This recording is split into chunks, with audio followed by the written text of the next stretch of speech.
여러분 반갑습니다. 2020년 7월 두 번째 주일이 됐습니다. 시간이 참 빨리 갑니다. 우리는 지난주부터 공원에서 예배를 드리기 시작했습니다. 그러나 참석하지 못하는 분들도 여러 가지 이유로 말미암아 있기 때문에 이렇게 동영상도 함께 준비합니다. 언제 어떤 상황이 있던지 간에 하나님께 온전한 예배를 드릴 수 있는 여러분들 되시기를 주의 이름으로 축원합니다. 자, 지난주에 우리는 예수 그리스도께서 우리의 구주 되신다, 그리고 임금 되신다 하는 말씀을 들었습니다. 여러분 기억하십니까? 이 말씀대로 그분의 구원의 능력과 통치하심이 우리의 삶 가운데 계속적으로 임하고 또한 역사하게 되기를 주의 이름으로 축원합니다. 오늘 말씀은 그 목적, 즉 예수를 임금과 구주로 삼으신 하나님께서 예수 그리스도를 임금과 구주로 삼으신 구체적인 목적이 나옵니다. 그것이 무엇이냐? 바로 회개와 죄 사함입니다. 자, 오늘 말씀은 정말로 중요한 말씀이지만 사실은 좀 무거운 주제입니다. 특별히 야외에서 예배드리기에는 좀 힘들게 들릴 수도 있습니다. 그러나 정말로 중요하다는 것을 더 집중하게 되기를 바랍니다. 자, 그래서 제가 먼저 여러분에게 물어보려고 합니다. 여러분, 이 회개와 죄사함, 이 말씀 정말 여러분 듣길 원하십니까? 들어야 합니다. 그렇게 되기를 바랍니다. 혹시 아직도 이 말씀 듣기 나는 아직 준비가 되지 않았다, 이런 분 있으십니까? 혹시 피하고 싶지는 않습니까? 아니, 또 회개야? 또 그런 얘기야? 이런 분 있으십니까? 저 오래간만에 합니다. 그래서 저는 사도들이 이 말씀을 선포할 때 과연 산헤드린 공회원들, 이 말씀을 듣는 대상이 그들의 반응이 어땠나를 먼저 여러분에게 보여드립니다. 그 이유를 생각해 보세요. 자, 사도행전 5장 33절 보겠습니다. 그들이 듣고 크게 노하여 사도들을 없이 하고자 할세. 자, 거부하면, 잘 들으세요. 이 말씀 거부하면 누구라도 이렇게 될 수가 있습니다. 아시겠죠? 겁주는 게 아닙니다. 그러므로 먼저 이 말씀에, 이 회개와 죄사함에 대한 말씀에 마음을 여시기 바랍니다. 이 말씀 피하려 하지 마시고 이 말씀 앞에 겸손하게 서시기 바랍니다. 그러면 살 길이 열리게 될 줄로 믿습니다. 그리고 그 결과는 우리가 상상한 것보다 훨씬 큽니다. 그 이상입니다. 자, 과연 어떻게 될까요? 이 말씀을 받아들인 사람은 사도행전 5장 32절에 이렇게 말합니다. 우리는 이 일의 증인이요 하나님이 자기에게 순종하는 사람들에게 주신 성령도 그러하니라 하더라. 아멘. 여러분, 이 말씀을 믿고 순종할 때 어떻게 된다고요? 우리는 이 일의 증인이 될 줄로 믿으시기 바랍니다. 하나님이 사용하시고 성령님께서 도와주실 줄로 믿습니다. 자, 오늘 31절 말씀부터 다시 보도록 하겠습니다. 사도행전 5장 31절입니다. 이스라엘에게 회개함과 죄사함을 주시려고 그를 오른손으로 높이사 임금과 구주로 삼으셨느니라. 아멘. 사도들은 선포합니다. 예수 그리스도를 임금과 구주로 하나님께서 삼으신 목적은 뭐라고요? 이스라엘에게 회개와 죄사함을 주시기 위함이라. 아멘. 여러분, 우리는 이 말씀을 묵상하면서 우리 자신에게 묻고 세상에게 물어야 됩니다. 왜? 대답해 보세요. 왜 이 회개와 죄사함이 필요합니까? 여러분이 대답해야 됩니다. 왜 회개와 죄사함이 필요합니까? 여러분, 본문에서 그 대답을 찾아봅시다. 지금 이 말씀을 듣는 사람, 대상들은 누굽니까? 예루살렘의 공회원들, 유대 지도자들입니다. 여러분, 그들에게 왜 회개와 죄사함이 필요합니까? 왜 그들이 회개와 죄사함을 받아야 합니까? 답은 뭡니까? 이미 나와 있습니다. 뭡니까? 그들이 예수를 죽였다 했잖아요. 사도들이 선포했어요. 너희들이 예수를 죽였다. 다시 한번 말합니다, 여러분. 사도들 정말 대담합니다. 당시 세상 권력의 상징이라고 할 수 있는 산헤드린 공회원들 앞에 가서 너희가 예수를 죽였다, 이렇게 이미 외쳤어요. 거기다가 이제 더해서 그러므로 회개하고 죄사함 받으라, 이렇게까지 지금 얘기하고 있는 것입니다. 그런데 여러분, 제가 한번 생각해 봤어요. 제가 이 상황이라면 지난 이 상황에서 사도들은 과연 어떤 마음으로 말씀을 전하고 있을까요? 속으로는 굉장히 마음 졸였을까요? 아니면 덜덜덜 떨면서 제발 들어라, 이렇게 얘기했을까요? 아니에요. 그들은 하나님은 예수를 죽인 너희 이스라엘에게도 회개와 죄사함의 기회를 주고 있다. 이걸 얘기하는 거예요. 그러므로 이 말씀은 30절에 나온 너희가 죽인 예수를 하나님이 살리시고 해서 하나님은 예수님을 살리셨을 뿐만 아니라 예수 그리스도를 직접 죽인 너희들까지도 살리실 수 있다 하는 복음의 말씀을 전하고 있는 것입니다. 믿으시면 아멘 하시기 바랍니다. 이게 복음이에요. 그들에게 복음이 되어야 되는 말씀인 거예요. 여러분, 회개의 장소는 기회의 장소임을 믿으시기 바랍니다. 회개의 때는 내가 살아나는 때, 생명의 때가 될 줄로 믿으시기 바랍니다. 그리고 그것이 바로 성전이었어요. 그 이루어진 것, 회개가 이루어진 것. 그리고 사도들은 이미 회개하고 죄사함을 받고 지금 성전에서 증인의 역할을 감당하고 있는 것입니다. 얼마나 놀랍고 아름다운 모습입니까? 얼마나 감동적인 모습입니까? 자, 오늘은 이 회개와 죄사함이라는 주제를 다룹니다. 먼저 죄사함에 대해서 먼저 보겠습니다. 죄사함, 영어로 forgiveness of sins라는 얘기입니다. 많이 들어보셨죠? 자, 몇 가지 질문으로 시작합니다.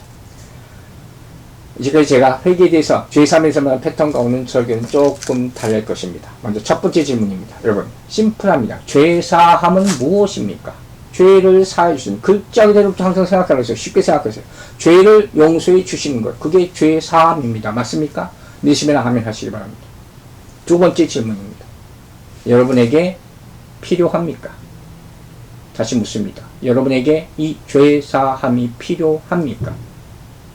아멘입니까? 그렇다면 또 질문합니다. 왜 필요합니까? 여러분에게 왜 죄사함이 필요합니까? 왜? 내가 죄인이기 때문에. 맞습니까? 여러분, 죄는 우리를 구속합니다. 그리고 죄의 구속은 우리를 사망에 이르게 한다고 로마서 6장 23절에서 죄의 삭은 사망이라고 분명히 얘기합니다. 기억하십니까? 그러면 또 한 가지 질문을 합니다. 그럼 여러분 이렇게 구해 보셨습니까? 내 죄를 사해 주십시오. 말해 보셨습니까?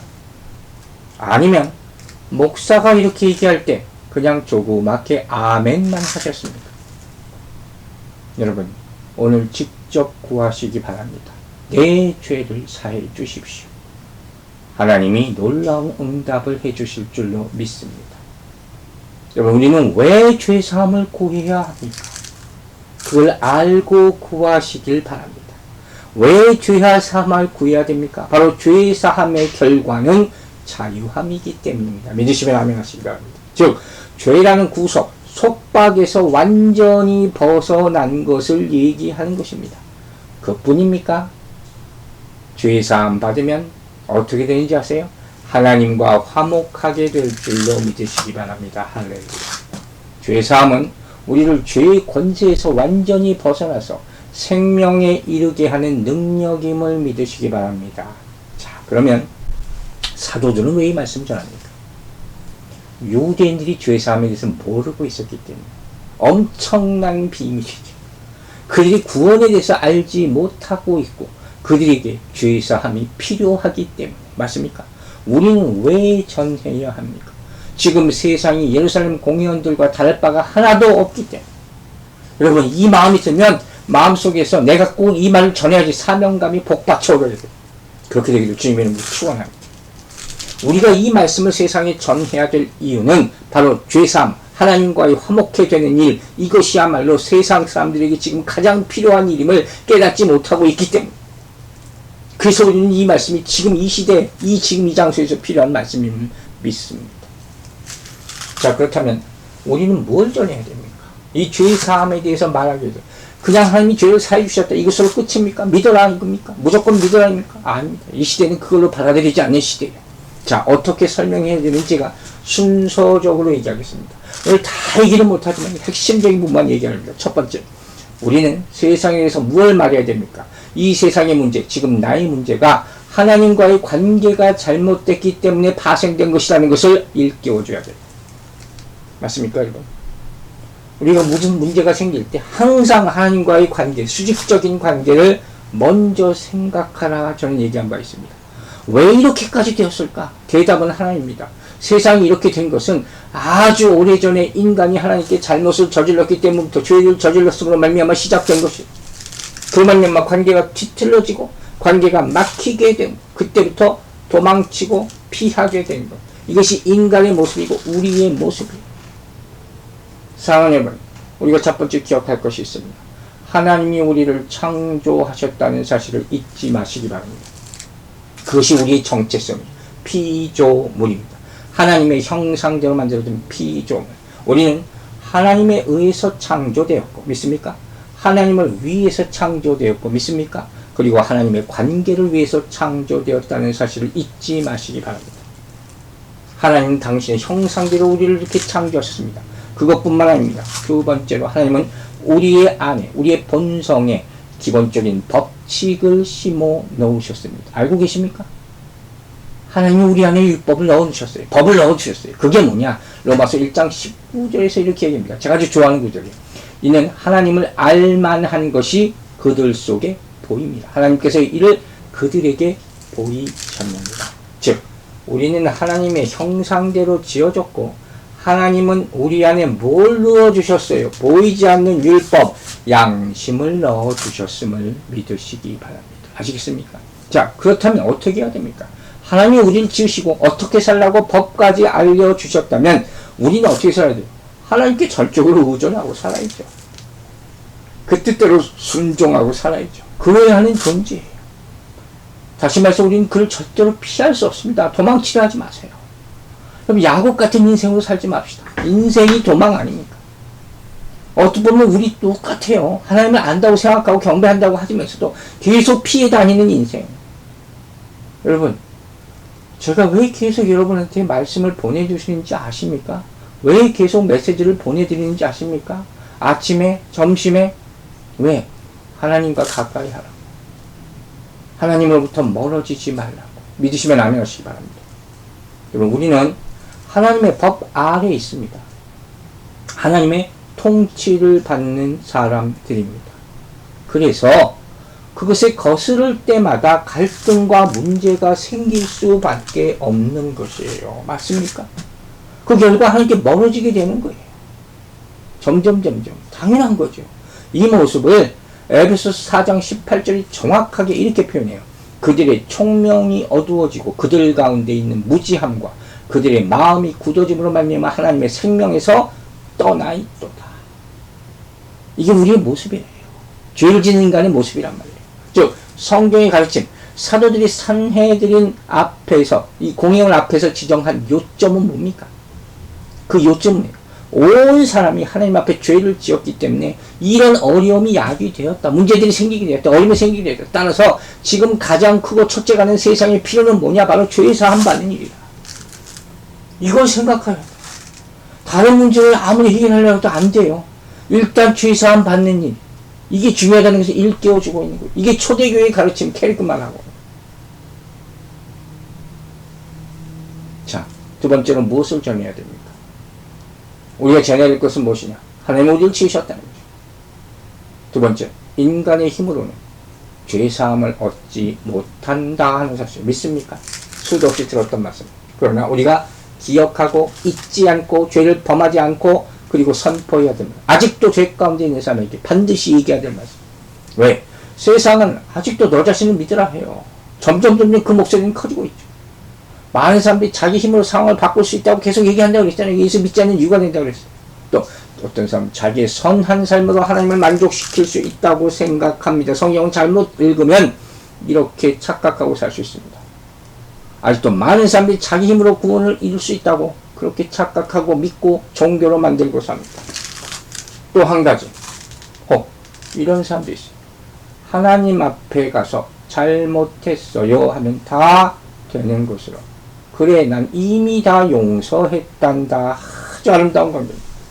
이렇게 착각하는 사람. 그게 복음이라고 잘못 배우는 거예요. 여러분, 그건 복음이 아니에요. 여러분 분명히 아세요.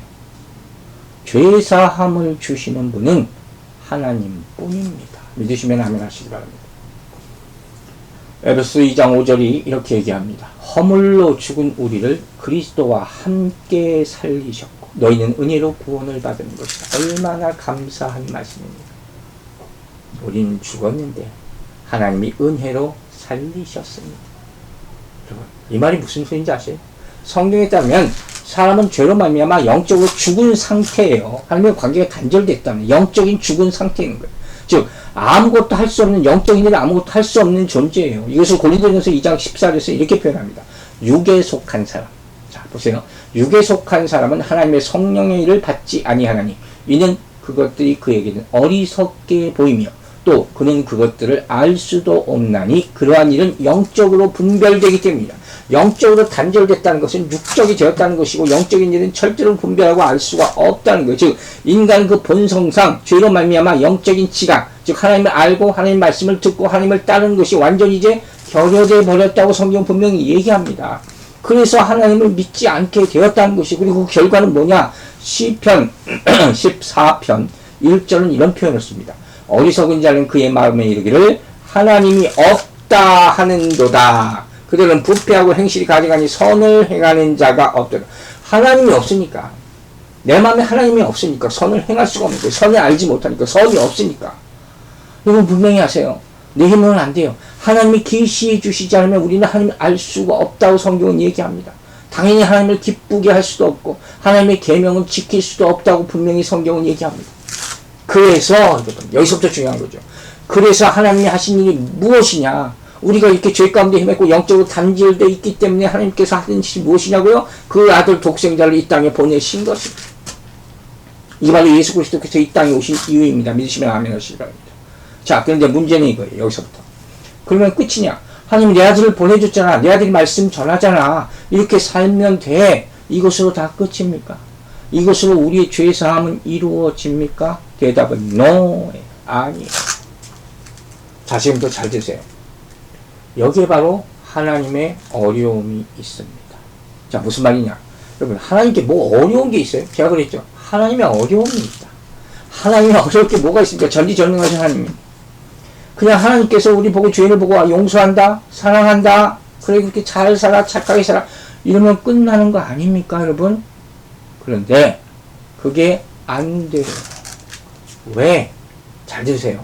왜 이게 안 되냐? 첫째, 죄사함의 문제는 사랑으로 해결되는 일이 아닙니다. 미안합니다. 그것만으로 가지고는 안 됩니다. 죄는 그렇게 무서운 거예요. 두 번째, 이게 안 되는 이유가 있습니다. 죄의 용서, 내가 용서할게. 이것이 구원의 최종 목적이 아니기 때문입니다. 자, 그럼 구원의 최종 목적은 뭡니까?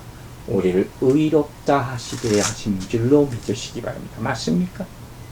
세 번째, 그냥 내가 용서할게 사랑한다가 안 되는 이유가 있습니다. 그게 뭐냐? 하나님의 성품 중 또 하나, 사랑 말고 뭐가 있어요? 공의라는 성품이 있기 때문에 거기에 걸리는 거예요. 내가 사랑한다고 해도 공의가 그것을 허락하지 않습니다. 이게 하나님의 성품이 의로움이에요. 자, 그러면 어떻게 이 문제, 이 죄 문제를 어떻게 해결합니까? 하나님은 어떻게 인간의 죄를 용서하실 수 있습니까? 어떻게 하나님의 의로우심과 하나님의 공평하심과 하나님의 거룩하심을 그대로 유지하면서 인간의 죄를 사해 주시고 의롭다 말할 수 있습니까? 자, 답이 어디 있습니까? 성경에 있습니다. 모든 답은 성경에 있습니다. 자, 로마서 3장 23절부터 26절입니다. 모든 사람이 죄를 범하였으며 하나님의 영광이 이르지 못하더니. 너무도 유명한 말씀이죠. 로마서 3장 10절까지 의인 없나니 하나도 없다. 다 죄인이에요. 믿습니까? 인정하시기 바랍니다. 인간의 죄된 상태의 모습을 바로 로마서 3장 23절에 보여주는 거예요. 그런데 제가 바로 그런데라고 제가 노트에서 써놨어요. 그 다음에 뭐라고 했습니까? 24절. 그리스도 예수 안에 있는 성량으로 말미암아 하나님의 은혜로 값없이 의롭다 하심을 얻는 자가 되었느니라. 자, 이건 뭘 말입니까? 바로 과정과 결과죠. 예수 그리스도께서 십자가에서 행하신 일, 우리를 속량하신 일, 우리를 위해 사신 일이죠. 할렐루야.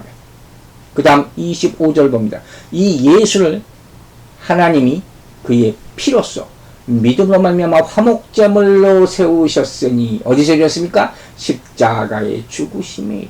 이게 방법이에요. 가장 중요한 것. 이는 하나님께서 길이 참으시는 중에 전에 지은 죄를 간구하심으로 자기의 의로우심을 나타내려 하심이니 그 결과가 나옵니다. 마지막 26절. 곧 이때 자기의 의로우심을 나타내사 자기도 의로우시며 또한 예수 믿는 자를 의롭게 하려 하십니다. 죄인이 의인되는 과정이 이 로마서 3장 23절부터 26절까지 다 나타나는 겁니다. 자, 이 말씀 묵상하셨죠? 이제 묻습니다. 하나님은 어떻게 죄인을 용서하십니까? 그냥 말 한마디로 된다? 안 된다 그랬어요. 여러분, 용서야말로 하나님께도 가장 어려운 일입니다. 왜? 아들을 죽여야 했기 때문에. 아시겠습니까? 이 말씀을 히브리서 9장 21절 22절에서 이렇게 표현합니다. 율법을 따라 거의 모든 물건이 피로써 정결하게 되나니 피 흘림이 없은 즉 사함이 없느니라 하면 결정적인 말. 피를 흘려야 돼. 누군가 피를 흘려야 돼. 죄사함을 얻기 위해서. 여러분, 신약의 모든 구원의 교리에는 예수 그리스도의 죽음 때문에 생겨난 거예요. 이 사건이 없으면 신약은 의미가 없죠. 이 사건을 뺀다면. 즉 죄사함이라는 건 절대로 말 한마디도 되는 게 아니에요. 용서하는데 되는 게 아니에요. 사랑하는데 되는 게 아니에요. 그래서 지금 사도들이 가장 먼저 가장 중심적으로 매일마다 이 강단에 쓸 때마다 전하고 있는 메시지가 뭡니까? 예수 그리스도의 십자가, 예수 그리스도. 이 캐리그만 하는 거예요. 선포된 말씀. 아시겠죠? 이걸 들으라는 거예요. 문제는 뭡니까? 이 말씀을 지금 듣고 있는 유대인들이 바로 여기서부터 다른 길을 가는 게 잘못된 길을 들어가는 것이에요. 여러분, 이게 구약의 유대인들의 문제예요. 그 신약 시대도 문제고. 그게 심각한 문제가 뭡니까? 제사예요. 하나님 주신, 하나님께 다시 돌아갈 수 있는 통로. 하나님께서 만드신 거예요. 근데 그들의 문제가 뭡니까? 제사의 의미를 모르고 제사만 드리는 거예요. 형식적으로 드리는 거죠. 제사를 드려도 그 의미를 모른다니까요.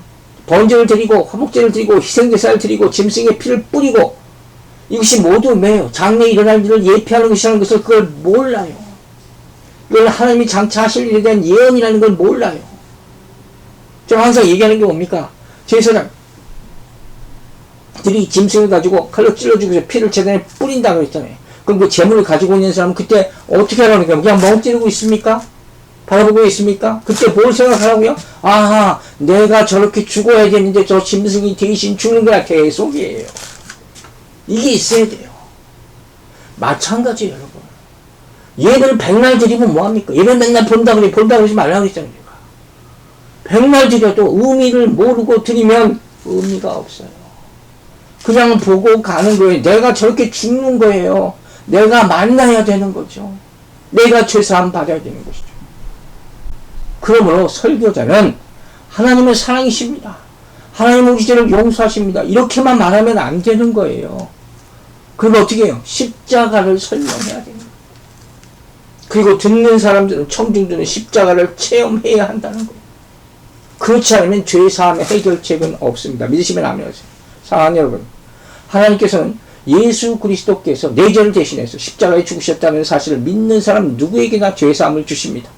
이것이 복음이에요. 이것이 죄사함의 복음임을 믿으시기 바랍니다. 자, 그렇다면 그 죄사함을 어떻게 내가 얻었습니까? 개인적인 질문이에요. 하나님은 아들을 보내셔서 십자가에 죽게 하셔서 하나님의 일을 다 하신 거예요. 그럼 이제 내가 할 일이 있다는 거예요. 십자가의 사건은 이것이 필요해요. 하나님은 아들을 보내셔서 십자가에 죽게 하셨고 이제 내가 할 일이 있습니다. 그게 뭐라고요? 그걸 뭐라고요? 회개라 하는 거예요. 이게 회개예요. 회개는 내가 죄사함에 이르게 하는 문이에요. 아멘 하시기 바랍니다. 이제까지 한 말씀, 죄사함이라는 말씀은 결국 다 회개와 연결되는 거예요. 죄사함을 먼저 얘기하면 그것의 필요성을 먼저 강조하기 위해서 제가 먼저 얘기한 것뿐이에요. 자, 오늘 회개에 대해서 어떤 식으로 얘기를 전개할까? 제가 질문 먼저 시작하려고 해요. 여러분, 먼저, 여러분, 회개하면 어떤 생각이 나십니까? 어떤 이야기가 떠올려지십니까? 제가 먼저 이렇게 이 이야기가 떠올려졌기 때문에 질문을 하는 거예요. 여러분, 회개하면 딱 떠올려지는 사람, 이번 설교 준비해서 떠올려지는 사람이 바로 누구였냐면, 다윗이에요, 다윗. 그죠? 시편 51편, 다윗의 회개의 시가 쭉 나옵니다. 오늘은 먼저 사무엘하 12장 말씀을 인용하려고 해요. 여러분이 꼭 기억하셔야 될 말씀이 있기 때문에 회개할 때 이 말씀만 저는 기억했으면 좋겠어요. 사무엘하 12장 7절 이렇게 얘기합니다. 나단이 다윗에게 이르되 당신이 그 사람이다. 여러분 아시죠? 다윗이 밧세바를 가늠하고 죄를 졌어요. 거기에 대해서 다윗이 숨기로 했어요. 그때 나단 선지자가 나타나서 뭐라고 했어요? 네가 그 사람이야. 똑같아. 당신이 그 사람이야. 여러분, 이 말씀에 깜짝 놀라고 이 말씀을 평생 잊지 말고 사시길 주의 이름으로 축원합니다. 그리고 사무엘하 12장 13절에서 이렇게 합니다. 다윗이 나단에게 이르되 내가 여호와께 죄를 범하였노라 하며, 이게 회개예요. 하나님 앞에 얘기하는 거. 내가 죄를 범하였습니다. 나단이 다윗에게 말하되 여호와께서도 당신의 죄를 사하셨어요. 바로 용서하셨어요.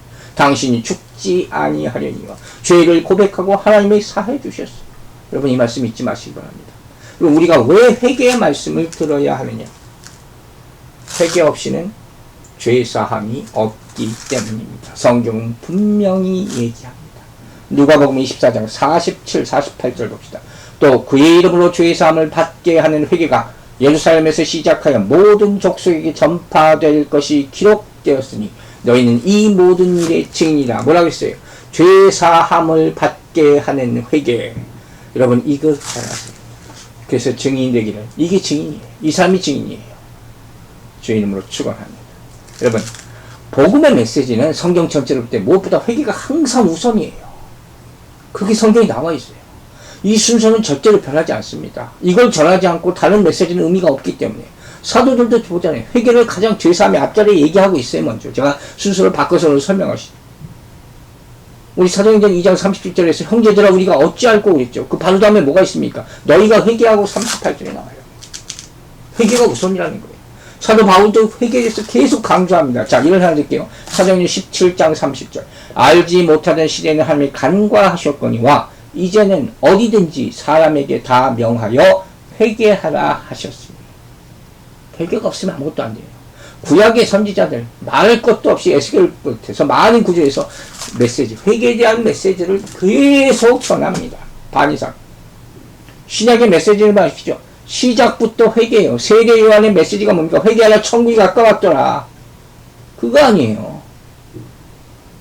그 시작이에요. 자, 예수님은 어떻게 시작하십니까? 예수님 메시지도 회개예요. 마가복음 1장 15절. 때가 찼고 하나님의 나라가 가까이 왔으니 회개하고 복음을 믿으라. 이게 예수님의 메시지예요. 첫 번째 메시지예요. 부활 후에도 이 메시지를 전하세요. 회개하라. 얼마 남지 않았다. 우리가 설교하는 이유가 뭡니까? 회개하게 하려고. 교회 나오는 이유가 뭡니까? 하나님 앞에 나서 엎드려 회개하려고. 이것이 기독교 신앙의 기본이에요. 기본 뼈대예요. 가장 중요한 것이. 문제는 뭡니까? 사람들이 이거 싫어해요. 이 회개가 사람들이 가장 싫어하는, 가장 분노하는 진리예요. 일생이나 지금이나 똑같아요. 왜 그럴까요? 왜 싫어할까요? 여러분도 싫죠? 왜 싫어합니까? 회개하라고 하면 왜 싫어합니까? 이유는 간단해요. 내가 옳다고 생각하기 때문에. 내가 잘못했어도 잘못을 인정하지 않으려 하기 때문에. 그런데 여러분 분명하세요. 내가 잘못했음을 인정하지 않으려 하는 것은 바로 타락의 결과, 죄가 들어와서 타락한 결과로 말미암은 본성이에요.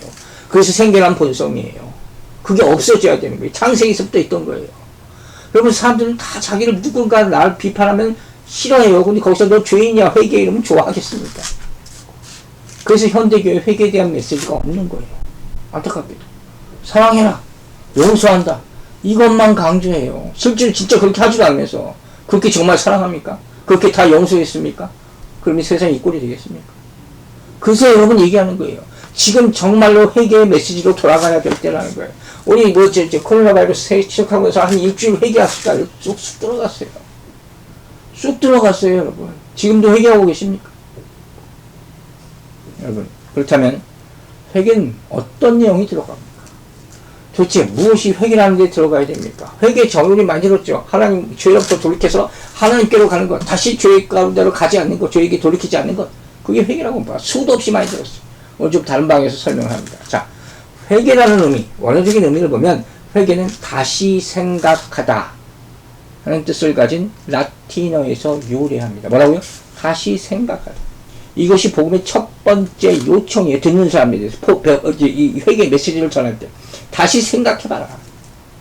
여러분, 오늘 제 설교를 듣고 다시 생각하시기 바랍니다. 그렇지 않으면 문제가 있는 거예요. 그래서 제가 설교 가운데 믿습니까? 아멘입니까? 설교자가 자꾸 물어보는 거예요. 다시 생각해보라는 거예요. 한번 생각해 보십시오. 이런 말 제가 자주 쓰잖아요. 한번 묵상하란 말이에요. 메디테이트 하란 말이에요. 곱씹어 보란 말이에요.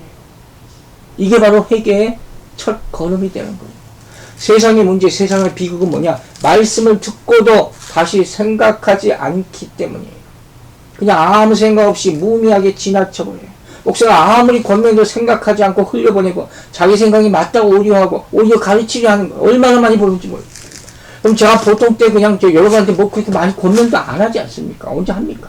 그럴 자격도 경험도 부족한 사람이에요. 그러나 말씀 전할 때는 받고 믿으시기를 주 이름으로 축원합니다. 여러분, 회개의 요청은 다시 생각해보라 하는 요청으로 시작되는 거예요. 지금 복음은 우리에게 뭘 얘기합니까? 잠깐 스탑 하는 거예요. 잠깐 멈춰. 그리고 생각해봐. 나는 누구인가? 잠깐 멈춰서 생각하라. 하나님은 누구신가? 잠깐 멈춰서 생각하라. 예수님은 누구신가? 내 인생은 어떻게 돌아가는 것인가? 잠깐 멈추고 생각해봐. 그리고 죽음이란 무엇인가? 죽음 너머에는 무엇이 있는가? 여러분, 잠깐 멈추시고 생각해 보시기를 바랍니다. 이게 회개의 시작. 두 번째, 회개는 또 어떤 의미를 가지고 있느냐? 사고의 변화, 즉 생각을 바꾼다 하는 의미를 가지고 있어요. 믿으시면 아멘 하시기 바랍니다. 여러분, 생각만 하면 자꾸 뭐합니까? 생각은 많이들 해요. 생각하는데도 별다른 성과가 없어서 문제지. 그냥 똑같은 생각만 하고 편견만 더 굳어질 수 있어요. 고착화되는 거예요. 자기 생각만 자꾸 합리화되는 그런 생각만 만들어내고 말만 만들어내고. 진정한 회개는 뭐냐? 생각하고 그 증거를 모든 이유를 다 살펴본 후에, 즉 다시 생각한 후에, 특별히 뭐예요? 성경에 있는 모든 증거를 내 상과 빗대어서 다시 생각한 후에 그 다음에 어떻게 하려고? 내 사고를 바꾸는 거예요. 바꾸는 것, 이게 회개의 요점이에요. 그러면 몇 가지 얘기를 합니다. 자, 과연 무엇에 대한 사고를 바꿔야 됩니까? 아주 이거 중요한 얘기를 할게요. 도대체 뭘 바꿔야 되느냐? 첫 번째, 너무도 당연한 얘기예요. 하나님에 대한 여러분의 생각, 사고를 바꾸시기 바랍니다. 여러분, 하나님 할 때 여러분 뭐가 떠오르십니까? 아무 생각 없으면 하나님에 대해서 다시 생각하시기 바랍니다. 잘못 생각하신 분은 성경 읽고 바르게 생각하시기 바랍니다. 하나님 하면 십자가 예수 그리스도가 죽으심이 떠올라야 될 줄로 믿으시기 바랍니다. 여러분, 아침에 딱 일어나자마자 인터넷 뉴스 신문 보는 사람과 성경 보는 사람 뭐가 다른지 아세요? 바로 진리의 기준이 다릅니다. 맞습니까? 뭐가 중요한가? 하나님인가? 세상의 뉴스인가? 이게 틀려요. 삶이 틀릴 수밖에 없죠. 여러분, 세상의 뉴스를 통해서 하나님을 찾아가려고 합니까? 아니면 성경을 통해서 하나님을 발견하십니까? 회개는 하나님에 대한 나의 생각을 바꾸는 것임을 명심하시기 바랍니다. 두 번째 회개는 뭐냐? 예수 그리스도와의 생각을 바꾸는 것이에요. 간단하게 예를 하나만 드릴게요. 자, 도마처럼 살지 맙시다. 어떻게 하고요? 도마처럼 살지 마라. 요한복음 20장 25절. 다른 제자들이 그에게 이르되 우리가 주를 보았노라 하니 도마가 이르되 뭐라고 했어요? 내가 그의 손에 못자국을 보며 내 손가락을 그 못자국에 넣으며 내 손을 그 옆구리에 넣어보지 않고서는 믿지 아니하겠다. 도마처럼 살지 못했다. 여러분 물어봅니다. 지금 예수가 누구라고 말하겠습니까? 뭐라고 말하겠습니까? 임금과 구주 배웠잖아요. 임금과 구주. 아시겠습니까? 세 번째, 회개는 무엇이냐? 자기 자신에 대한 사고, 생각, 마음을 바꾸는 것이 회개입니다. 믿으시면 아멘 하시기 바랍니다. 이거 꼭 실천하시기 바랍니다. 자, 여러분, 인간이 자기 자신을 정확하게 볼 수만 있다면 얼마나 좋을까요? 아닙니까? 오히려 안 좋을 수도 있겠습니까? 자, 보세요. 분명히 성경 우리가 하나님의 형상대로 지어졌다고 했어요. 아까 얘기했어요. 우리가 정말로 여러분은 정말 여러분이 하나님의 형상대로 지어진 존재라고 생각하십니까? 여러분이 그렇게 보이십니까? 아닙니까? 그러면 어떻게 해야 됩니까? 바뀌어야죠. 여러분의 마인드를 바꿔야죠. 여러분의 사고를 바꿔야죠. 어떻게 하면 그렇게 할 수 있을까? 어떻게 하면 할 수 있을까요? 자, 예를 들어드릴게요. 회개하고 변한 사람들. 제가 구약에서 한 사람, 신약에서 한 사람만 뽑아서 예를 듭니다. 대표적인 사람이에요. 자, 먼저 구약에서 제가 누굴 선택하겠습니까? 다윗이요. 회개하면 딱 떠오르는 사람이 전 다윗이에요. 여러분, 다윗의 회개하는 인물, 다윗의 특징이 뭔지 아세요? 딱 한 단어로 얘기할게요. 다윗의 회개하는 심령의 특징. 뭐라고 성경이 얘기하는지 아세요? 바로 상한 심령이에요. 상한 심령 기억나십니까? 시편 51편 1절 보세요. 하나님이여 주의 인자를 따라 내게 은혜를 베푸시며 주의 많은 긍휼을 따라 내 죄악을 지워 주소서. 다윗이 이렇게 구하는 거예요. 내 죄를 없애 주세요. 그리고 나서 얘기합니다. 시편 51편 17절에서 하나님께서 구하시는 제사는 뭐예요? 상한 심령이라. 하나님이여 상하고 통회하는 마음을 주께서 멸시하지 아니하시리라. 이 다윗은 이걸 이제 알게 되는 거예요. 하나님이 원하시는 심령, 진정한 회개는 상한 심령을 가지고 주님께 나아가는 것이다. 하나님. 여러분 상한 심령이 뭡니까? 어떤 마음입니까? 내가 죄를 졌어요. 내 범죄로 말미암아 내 마음이 찢기고 상처받고 부끄러워요. 그래야 되는 거예요. 그런데 그렇지만 그 죄의 모습 그대로를 감추지 않고 용서를 구하면서 비는 겸손한 마음, 이게 상한 심령이에요. 이게 있습니까? 즉 회개라는 것은 뭐예요? 회개에서 마음이 변했다는 것은 내 죄를 솔직하게 인정해야 된다는 거예요. 이 다윗이 제일 잘하는 거예요. 하나님의 마음이 합한데 어떤 마음이, 회개하는 마음이 있는지 이거예요. 자, 누가복음 18장 13절에 이런 말이 있어요. 세리는 멀리 서서 감히 눈을 들어 하늘을 쳐다보지도 못하고 다만 가슴을 치며 이르되 하나님이여 불쌍히 여기소서. 그 다음에 뭐라고 합니까? 나는 죄인이로소이다. 세리가 회개하는 거예요. 진정한 회개죠. 나는 죄인이었습니다. 고백하는 거예요. 여러분, 우리 이렇게 하나님 앞에 죄를 고백합니까? 아니면 생각만 합니까? 여러분, 마음이 이렇게 바뀌었습니까? 이렇게 고백할 수 있도록 바뀌었습니까? 회개는 내 평판을 생각하지 않는 것이죠. 내가 어떻게 되든 어떤 조롱을 받든 상관하지 않는 것이죠. 여러분, 이 마음을 달라고 기도하게 되기를 주의 이름으로 축원합니다. 회개하는 사람이 첫 번째예요. 또 한 예를 듭니다. 신약에서 한 사람 됩니다. 누구겠습니까? 바로 제가 좋아하는 사울. 여러분, 사울이 완전히 변하게 된 이유 여러분 아시죠? 다메섹에서 하나님의 빛을 보고 거꾸러집니다. 성령이 그의 죄를 깨달아 알게 하신 거예요. 그는 율법에 정통한 사람이었죠. 율법을 너무도 잘 알고 있다고 생각했지만 그 의미를 알지 못하고 살았습니다. 그것을 어느 순간에 딱 깨닫게 되는 거예요. 저희는 다 율법 때문이에요. 율법이 모든 행동의 문제가 되는 것이고 기준이 되는 것이에요. 그러나 이제 다메섹으로 가는 도상에 뭘 깨달습니까? 율법이 아니라 성령이 증인 되신다는 거예요. 내가 내세울 것은 율법이었는데 그게 아니라 성령의 비춤을 받자 이제 성령이 증인이 되는 거예요. 이게 32절에 말하는 성령 받은 제자들이 증인이라는 거예요. 성령이 증인 되신다. 내가 증인 되신다는 거예요. 여러분, 유대인들은 말합니다. 내가 예수를 왜 주겠냐? 유대인들 나는 산 적이 없어요. 이렇게 말합니다. 그때 성령은 어떻게 합니까? 네 마음이 죄를 졌잖아. 이거예요. 이걸 깨닫고 고백하는 사람이 회개하는 마음을 가진 사람이다. 자, 그러면 이렇게 하기 위해서 어떻게 해야 됩니까? 자, 요엘서 2장 13절 말씀 제가 읽습니다. 너희는 옷을 찢지 말고 마음을 찢고 너희 하나님 여호와께 돌아올지어다. 그는 은혜로우시며 자비로우시며 노하기를 더디하시며 인애가 크시사 뜻을 돌이켜 재앙을 내리지 아니하시라. 이 말씀 너무 다시 한번 감동을 받습니다. 여러분, 하나님이 이런 분이신데 왜 회개하지 못합니까? 요엘 선지자는 뭐라고 얘기합니까?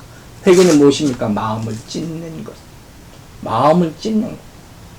우리가 죄를 짓고 회개했다고 수십 번도 더 많이 하고 다시 옛날로 돌아가는 이유가 뭔지 아십니까?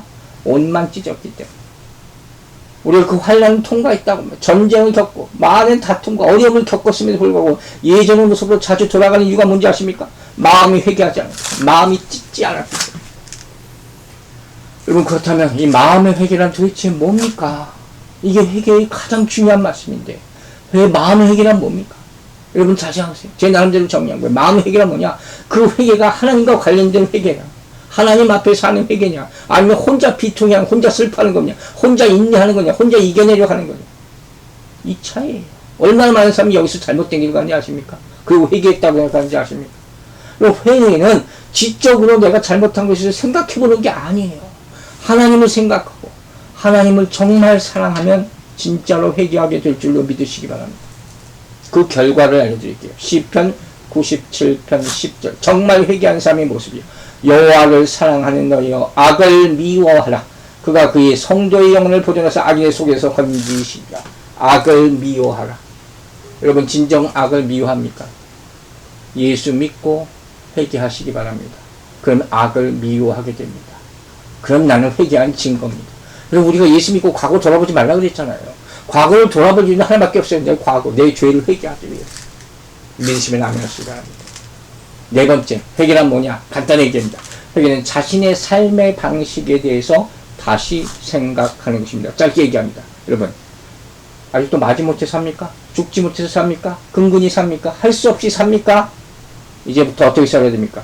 천국을 예비하는, 준비하는 자로 사시기 바랍니다. 증인으로 사시기 바랍니다. 회개하면 그렇게 살 수 있습니다. 아멘 하시기 바랍니다. 다섯 번째, 회개는 무엇이냐? 자신의 삶의 방식에 대해서 다시 생각하는 것입니다. 그걸 했죠. 다섯 번째, 회개는 뭡니까? 죽음에 대해 다시 생각하고 바꾸는 것. 믿으시면 아멘 하시기 바랍니다. 여러분, 죽음은 끝입니까? 자, 성경은 뭐라고 합니까? 히브리서 9장 27절입니다. 한 번 죽는 것은 사람에게 정해진 것이요. 그 후에는 뭐가 있어요? 심판이 있으리니. 아멘. 교회가 지금 세상에서 알릴 것은 바로 이것이에요. 준비하라. 여러분, 마라나타만 외치면 뭐합니까? 회개해야지. 공허한 메아리일 뿐이에요. 회개하고 외치세요. 그래야지 천국 갈 수 있습니다. 믿으시면 아멘 하시기 바랍니다. 세상은 지금 심판 향해 달려가고 있습니다. 개인의 심판, 개인의 종말, 세상의 종말은 반드시 옵니다. 믿습니까? 그게 바로 뭐예요? 그 32절에 뭐라고 합니까? 우리는 이 일의 증인이요. 제자들이 어떻게 얘기합니까? 감히 어떻게, 여러분, 증인의 어원이 뭔지 아세요? 그 뿌리가 순교예요. 마터라는 단에서 똑같이 나왔어요. 즉, 증인은 뭐 하는 사람입니까? 죽는 사람이에요. 예수를 위해서 죽는 순교하는 사람. 즉, 이 제자들은 지금 죽음을 각오하고 이 말씀을 전하는 것이에요. 그래서 증인이 될 수 있는 거예요. 성령이 깨닫게 하셔서 성령이 증인 되신다는 것이고, 내가 죽기를 각오하고 전하기 때문에 증인된다 하시는 것이고, 이 말씀 믿으시기 바랍니다. 이처럼 여러분, 회개는 다시 생각해서 사고를 바꾸고 삶을 바꾸는 것입니다. 그럼 마지막으로 지금 해야 될 일은 무엇입니까? 마지막으로 회개는 이제 믿는 말을 바꾼 것을 행동으로 옮기시기 바랍니다. 사랑하는 여러분, 여러분의 삶이 잘못되었음을 깨달았습니까? 그럼 이제 그 삶을 버리세요. 그리고 정반대의 삶을 시작하시기 바랍니다. 그것이 어떤 내용이냐? 자, 데살로니가전서 1장 9절과 10절 말씀 마지막으로 인용합니다. 그들이 우리에 대하여 스스로 말하기를 우리가 어떻게 너희 가운데에 들어갔는지와 너희가 어떻게 우상을 버리고 하나님께로 돌아와서 살아계시고 참되신 하나님을 섬기는지와 또 죽은 자들 가운데서 다시 살리신 그리 아들이 하늘로부터 강림하실 것을 너희가 어떻게 기다리는지를 말하니 이는 장래의 노하심에 우리를 건지시는 예수시니라. 아멘 되십니까? 사랑하는 여러분, 이렇게 믿고 말하고 사는 사람이 회개한 사람인 줄로 믿습니다. 그리고 이 사람은 이제 증인으로 살 수 있습니다. 말씀 마칩니다. 사랑하는 여러분, 하나님 예수 그리스도를 살리셔서 임금과 구주로 삼으셨습니다. 그러므로 말미암아 우리에게 회개함과 죄 사함을 주셨습니다. 이 복음을 전파하며 증인으로 살아가게 되기를 주의 이름으로 축원합니다. 기도하겠습니다. 하나님 아버지, 우리에게 죄 사함과 회개의 영으로 임하여 주셔서 새로운 삶을 살아가게 하여 주시옵소서. 이것이 가장 중요한, 우리에게 세상에 꼭 필요한 복음의 메시지임을 깨닫게 하여 주셔서 우리 임금 되시고 우리의 구주 되시는 예수 그리스도를 하나님께서 높이신 이유가 우리가 회개하고 죄 사함 받는 것임을 깨닫고 이 메시지를 모두 믿고 깨닫는 사람들은 세상에 이 메시지를 전하여 단 한 명의 생명이라도 더 구원할 수 있도록 역사하여 주시옵소서.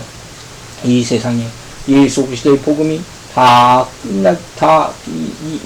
할 때까지 주의 성령님께서 우리를 이 길로 인도하여 주실 줄로 믿사오며 우리를 구원하신, 우리 죄를 사해 주신, 우리를 회개케 하시는 우리 구주 예수 그리스도의 이름으로 기도했습니다.